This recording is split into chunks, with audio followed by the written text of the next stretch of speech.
Саламатсыңар, урматтуу жолдоштор. Бүгүн биз силер менен кайрадан кыргыз элинин Манас баатырлык эпосу жөнүндөгү көрсөтүүлөрүбүздү улантабыз. Мен силерге мурдакы көрсөтүүлөрдө айткандай, Сагынбай Орозбаковдун варианты негизинде 5 томдуу роман жазганмын. Мына силердин көз алдыңарда турат. 5 томдуу роман толук ойдон.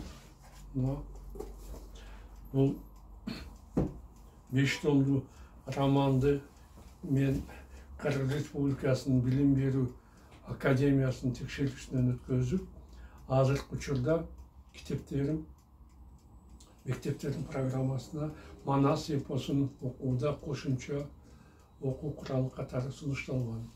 Ошондой эле мен 8 жана 11 класстын окуучулары үчүн Манас эпосун окууда мындай атайын жумуштуу дептер түзгөнмүн. Булар дагы Билим берүү Академиясы тарабынан мектептердин программасына сунушталды. Биздин баатырлык эпосубузду мындан ары дагы жайылтуу максатында мен өзүмдүн чыгармамды орус тилине которуп, анын дагы кыргызча вариантындагы атайын интернет сайт ачканмын. epos-manas.com ошого электрондук вариантын экөөтем сатыкка койгонмун. Кимде ким кааласа, китептерди ошол жерден электрондук вариант сатып алса болот. Эми болсо мен өзүмдүн романымды окууну улантсам.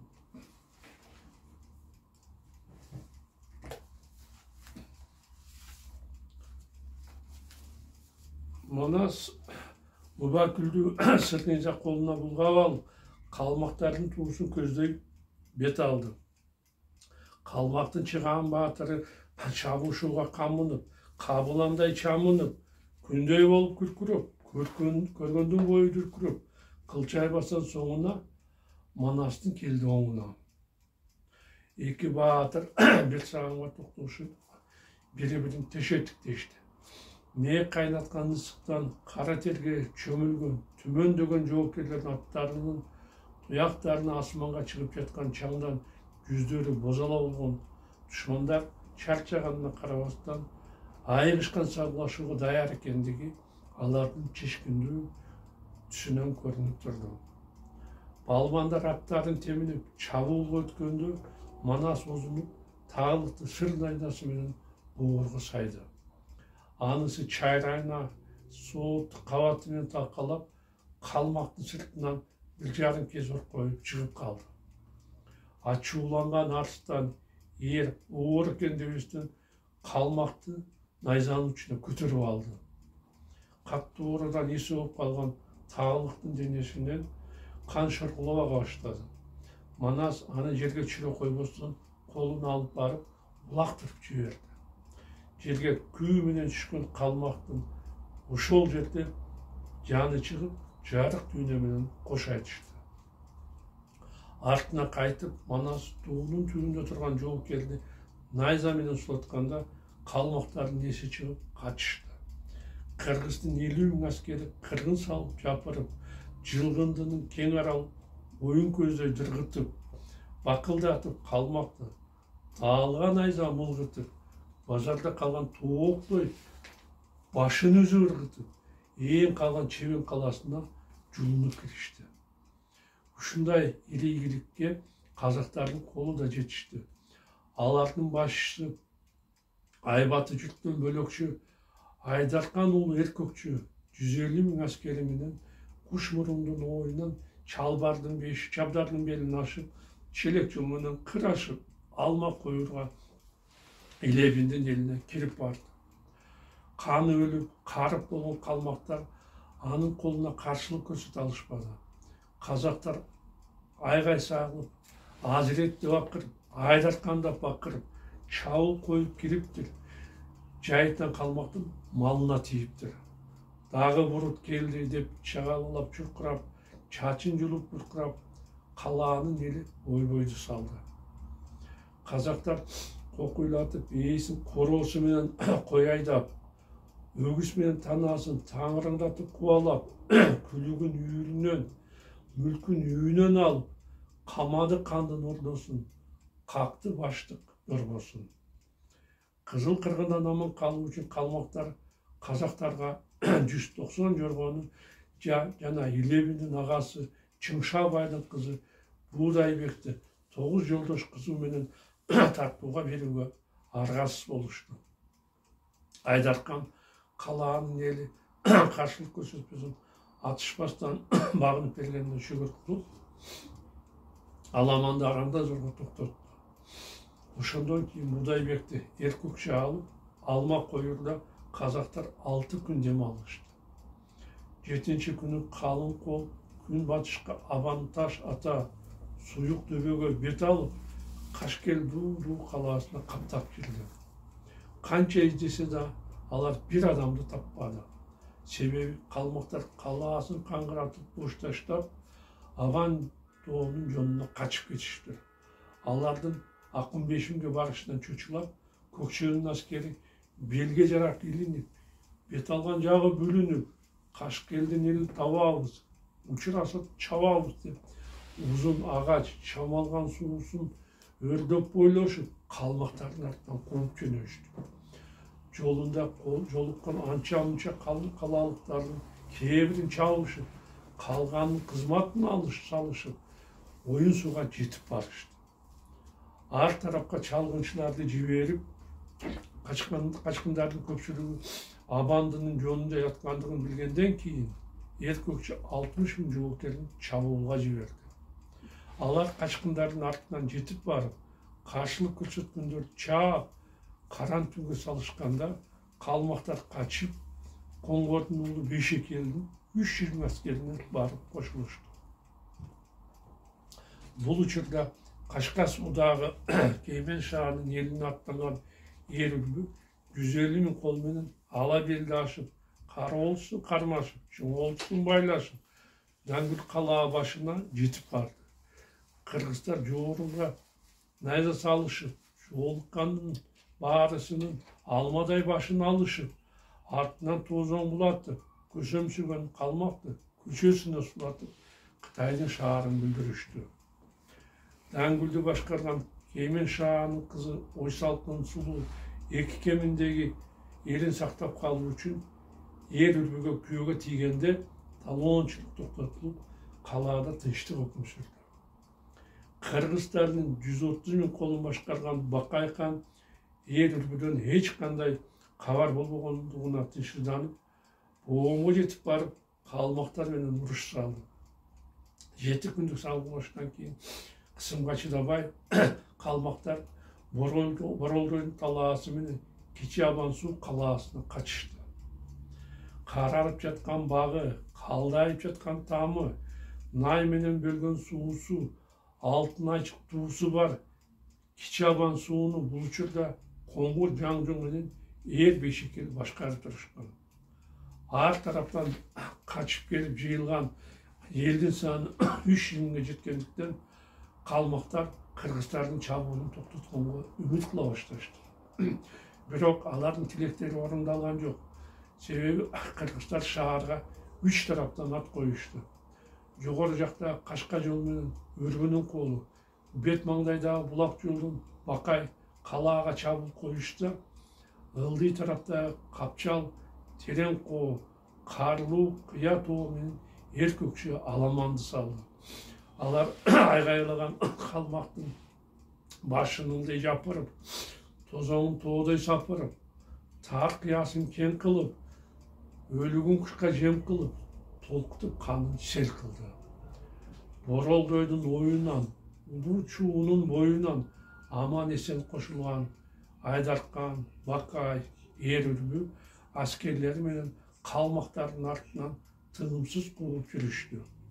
Кан көкчөдөн калма качып башкан бел ошол күндөн баштап Каштек атка калыптыр. Айдархандын колунан Коңгор Жаңжун, Үрбүдөн Бешекел өлгөндөн кийин калмактар каршылыгын токтотуп багынып беришти. Ошондон кийин Кашкел, Коңгор элинен, Кичи суунун жеринен Олжону Оорчун алып, Kırgız-Kazak жиыны Талды суунун оюна, Сары талаанын боюна барышты. Алардан 2 күн мурда Кызыл суунун таласына Манас барып, Шамың Шаа Калдайга уруш салып, калаасын кыйратты. Сандыргалуу Батырдан шашып, коркуп далдайган калмактар Кара Балта Меркишке качканга аргасыз болду. Кыргыздардын Кайып таң менен Мунар башкарган 150 000 колу да ийгиликке жетишти. Душманга аттанган аскерлердин найзалардын учу чабышып, адамдын башы кагышып, желек туудан бөлүнбөй, жердин көзү көрүнбөй, кер колдун тескей жолдон өтүп, тоң менен чапты тусорду, малдарынан айрылып, байдын көбү бозорду. Кыргыздар коңур өлөң ала башка жеткенде гана чабуулун токтотушту. Ал жерлер саз, кызыл чыбыр, кырка таш болгону менен конушка ыңгайлуу жай экен. Ошондуктан Кайып таң менен Мунардын аскерлери ой талаага толушуп, ошол жерде бир күн дем алышты. Эртеси күнү кыргыздардын колу 2-ге бөлүндү. 50 000 колду алып, Мунар Шамалдуу Кочкорго тоңшур калмак элин чаап алганга жөнөдү. Калган 100 000 аскер менен Кайып хан коңур өлөңгө сапар тартты. Үркүп качкан Кытайдын журту кыжырап, кара курттай бужурап, калмактар барып кагылып, качкын болуп сабылып, ой талаага жык толушту. Найзаны колго көтөргөн, акырөкө сооктун аркасына өктөргөн кыргыздар чабуулга өтүп, калмактарды четинен кырып, желеси менен бээ, желкилетип төө, короосу менен кой алып, талаадан кууп таанасын, алдыратты малдагы, мал кайтарган баласын. Айласы курган калмактардын каары жашы ой жайлоонун оюна, аккан суунун боюна чогулуп, кыргоол моюн кыздардан 40-50-сүн алып, кыргыздарга чагалгылап барышты. Ошондон кийин ой жайлоо кужурап калмак барган соң кара кужурат алып калды. Багынган тоңшур калмак элинин 80 000, 30 000 таратып, качкын болгон көлдүктөн, чүйдөн качкан чөлдүктөн, Кочкор Шумшоо элинен 50 000 колду бел тепшинин белинен аскерине кошуп алып, Кайып Амбал Култка шаарына жортулга чыкты. Кол туура суунун оюна, Келкөл ата боюна келип, кыргын салып, бузуп жарып, Кочкорду алды. Кыргыздардын айдарткан, өрбөй баштаган аскерлери чүйгө түшүп, Согондун боюнда өргүп жаткан Манасты колуна барышты. Аксакалдар акылдашып, кабары болбой калган Кайып ханга эр үлбүнө 100 000 аскер менен жардамга жиберишти. Калган аскерлер Акын бешинге аттана турган болушту. Кабыл алынган чечимдин туура экендигин кийинки окуялар көрсөттү. Себеби бул учурда Кайып хан кыйын абалда калган эле. Семиз белдеги арсы жаңжуңду 80 000 аскери менен жеңип, өзөндүн баарын алганда 100 000 аскерди баштап, Тарлан жайсаң калмактарга жардамга жетип келди.